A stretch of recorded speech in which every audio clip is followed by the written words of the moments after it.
Oh, hi there.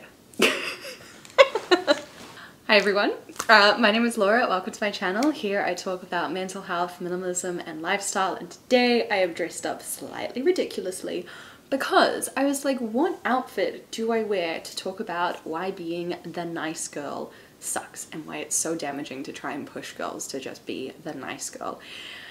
And I remembered I had this dress and this lipstick and I was like, immediately yes.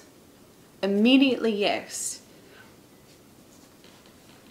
So let's get into it.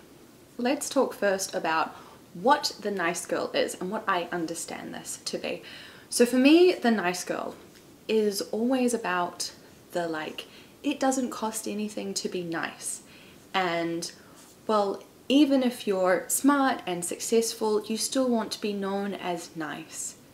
And the like always being polite, never being embarrassing to the family or the school or the community group or the church that you're a part of, always including others even when you don't want to, always trying to be friends with people even when you don't want to,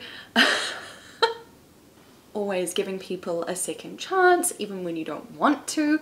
And what I'm describing now is like, you're like, should you really be doing that in adulthood? And no, you shouldn't.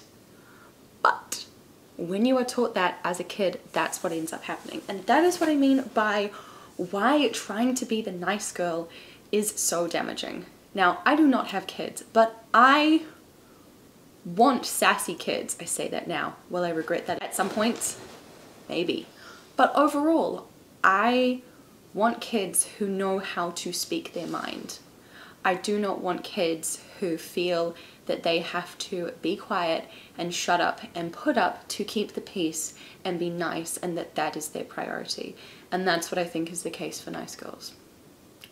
Is that putting up and shutting up and keeping the peace is the priority. So if someone is gross to you and unkind to you, you have teachers or parents or people around you tell you to just be nice to them and give them a second chance because they don't understand. And that is crossing boundaries for you, right? And that is teaching you to put up with mean or gross or disrespectful or even abusive behavior for the sake of being nice.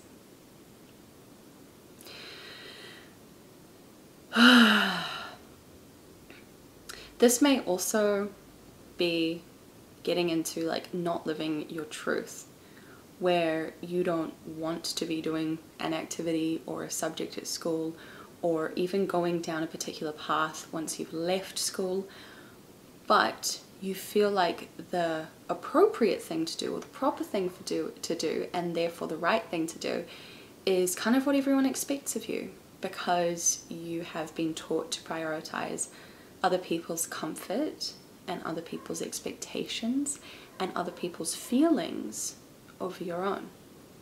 And a lot of the times people will try and frame this as like, well, you're just doing what makes sense, you're doing what you're good at, you're doing all of this, so that's fine.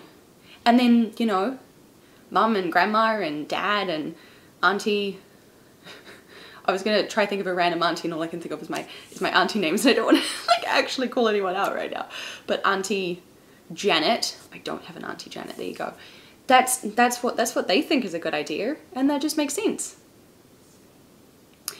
And the thing is that even when we're not directly telling people or kids to not listen to themselves or to just keep the peace with everyone, it is a really, I want to say easy,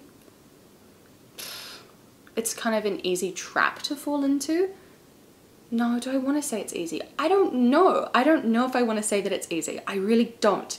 Because I think it's a common trap to fall into. But I still feel like it's really shouldn't feel like an easy thing to just not give young women, young girls, their autonomy to make decisions and express themselves and be interested in what they're interested in and say no to people that they want to say no to and to speak their truth and speak their mind about things that are going on in their lives, even if it makes it more difficult or more complicated or more uncomfortable for the adults in their lives.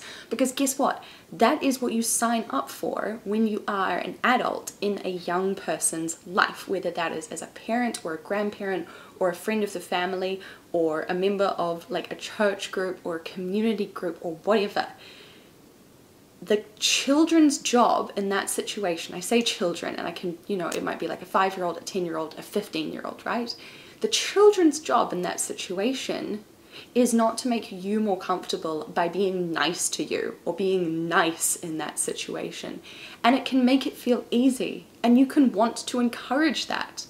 Something difficult happens, then a kid is just really accommodating, goes along with it all, is really happy. That's great. That can feel really easy to encourage as the grown-up person in that situation. It can be really easy to encourage that person being nice, that child being nice in that situation, by saying, yeah, sure, I'll play with cousin Derek, even though he was gross to me in a sort of way, because we're both kids and it's easier then not to talk to Auntie Janet about her son's behavior. Being nice.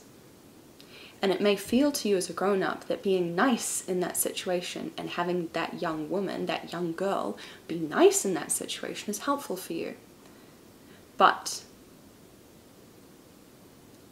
do you really want to be teaching that young girl that putting up with really gross and disrespectful and somewhat abusive behaviors is how she should be living her life?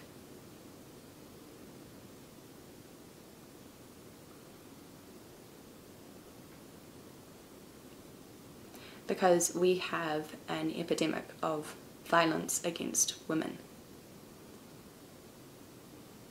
And I think that there are probably plenty of women out there who are scared to say something to get help because they were taught when they were younger that it was better for them to just go along with it, because people didn't want to accept the complexity and the difficulty for them and the hard conversations and the awkwardness with friends or family that you can no longer see because of the way that they acted towards someone. It's easier not to deal with that. But also, when young girls are taught to be nice, to just keep the peace, it then takes away a learning opportunity for whoever has done wrong in that situation, or for whoever needs to get their feelings hurt by being told that this young girl doesn't want to go along with this idea, doesn't want to do this thing, doesn't want to go here, doesn't want to do that, doesn't want to talk to this person, doesn't want to be friends with this person, doesn't want to go out with this person. I'm sorry, I didn't mean for this to be as dark as it kind of got, and I will talk about this in a slightly more light-hearted way soon. But I think that this sets a good framework of talking about this to understand why being the nice girl is so damaging. And I'm definitely not necessarily saying that I have experienced all of this, but I definitely know of people who have experienced a lot of these kinds of things and a lot of similar things. And even if it doesn't lead to really like abusive or violent situations, it is just not a helpful thing to teach young people, especially young women, to just kind of go along with the flow, with the status quo, instead of taking charge of what they really believe in and upsetting the apple cart if it's the right thing for them.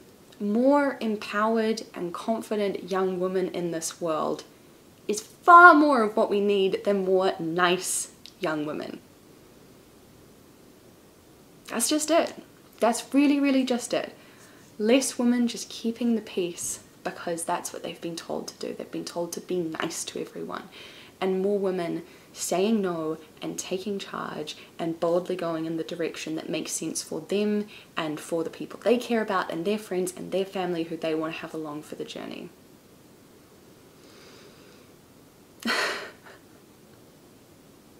Yeah. So, I didn't expect that to be quite as much of a rant as it turned out to be, but there you go. If you've made it this far, I hope you're doing okay. That was a lot of kind of heavy topics in a very short space of time. Apparently that is where I'm at today.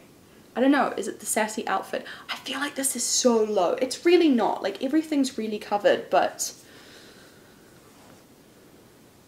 we are definitely serving sass today. So I hope that you enjoyed your meal of sass that I served for you today, and that you will stick around to hear more mental health, minimalism, and lifestyle content. I'll probably not be wearing this next time. But thank you again, and please subscribe, and I will see you again soon. Bye.